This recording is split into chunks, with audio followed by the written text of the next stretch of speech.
Mbola mitaranja bola lavalava izay ihany fa ho an'ny ankizy kely kosa indray izy ity tamin'ity tontolo andro ity ny tapany maraina ny marimarina koa dia nanatanteraka fifaninanana izany hoe sady milalao no mifaninana ny ao amin'ny école de rugby école de la vie zany izay iarahan'izy ireo manatotoza miaraka amin'ireo mpanohana avy any ivelany.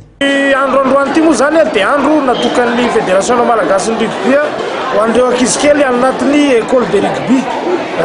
Izy ity zany dia fifaninanana izay iaraha miasa amin'ny école de la vie de Madagascar. Io école de la vie de Madagascar dia fikambanana manangona volany frantsany dia volazony amin'izay no etoany anty fifaninanana ity.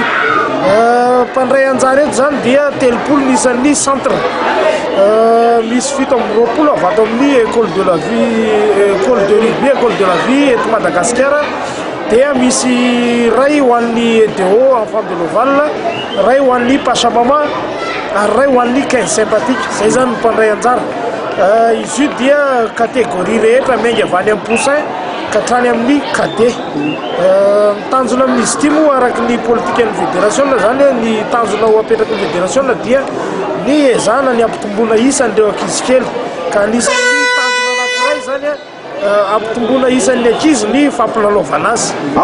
Marihana moa zany fa misy fitohizany tokoa ty lalao ty aorinan'ny hitantsika angamba tamin'ny farany teo ny fetrihana ny tournoi U16 ho an'ny Océan Indien. Raha ohatra ka tsy ampifaiky fa amina lalao ohatra zao ny ankizitsika mety sahirana ihany any anatin'ny U16.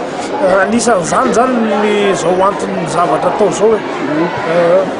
Ankoatran'ny malalao azy misy fanabeazana misy fanetanana dia ohatrany ahoana ny mpiseho an'izay ho an'ireo any anatin'ny fitaizanana ankizy. Zany moa mipetraka foana fitaizanana ankizy satria ny rugby tsy lalao fotsiny ihany fa misy fanabeazana ao anatiny amin'ny alalan'ireo le antsoina hoe les valeurs ny rugby. Dia raha ny androandroany zany dia natokana mihitsy ho ankizy kely no mpitsara dia hita eo raha manaja mpitsara ny ankizy na tsy.